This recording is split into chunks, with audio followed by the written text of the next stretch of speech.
radical, républicain, démocrate et progressiste. La parole est à Alain Tourret.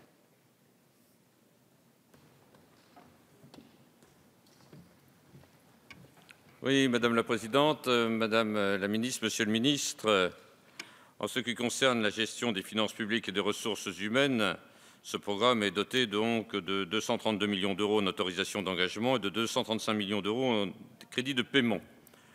Bien évidemment, c'est très peu par rapport à la masse salariale qui est de 82,4 milliards d'euros.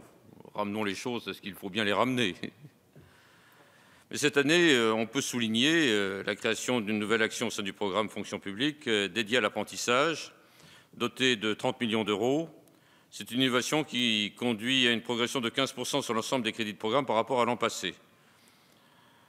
Je ne peux que vous en féliciter, Madame la Ministre. Je crois que c'est un bon chemin et que ça nous permet de reprendre de manière plus globale peut-être la définition de l'apprentissage dans le cadre de l'arrivée au travail.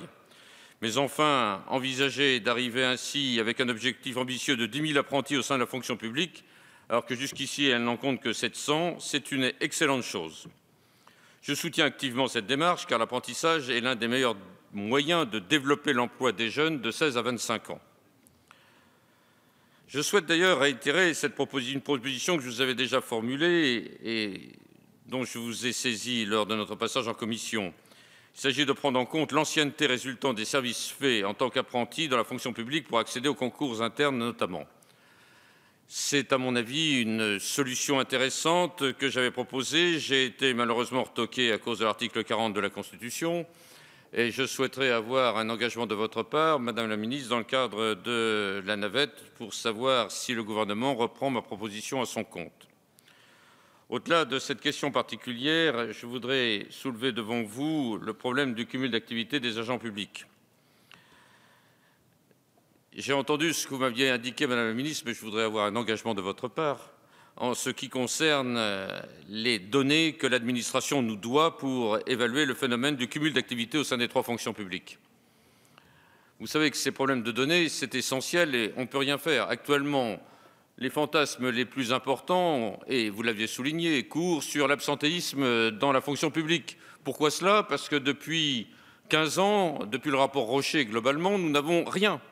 Aucun indice permettant de véritablement réfléchir, travailler sur ce problème essentiel.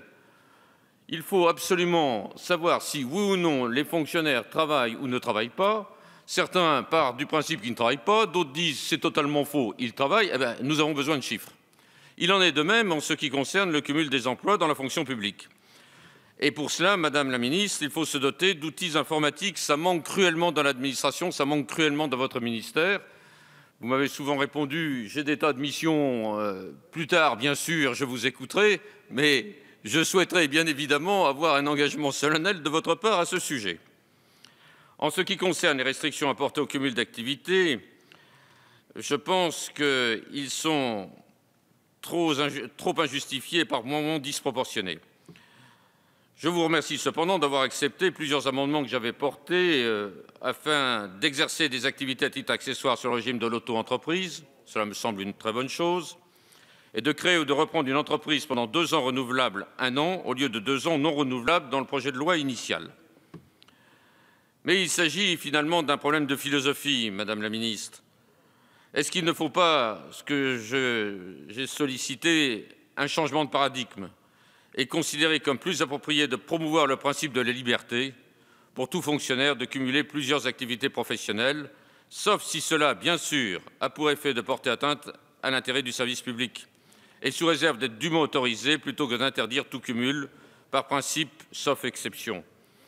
C'est bien évidemment un changement en matière de raisonnement, mais nous nous orientons, Madame la Ministre, vers le fonctionnaire pauvre.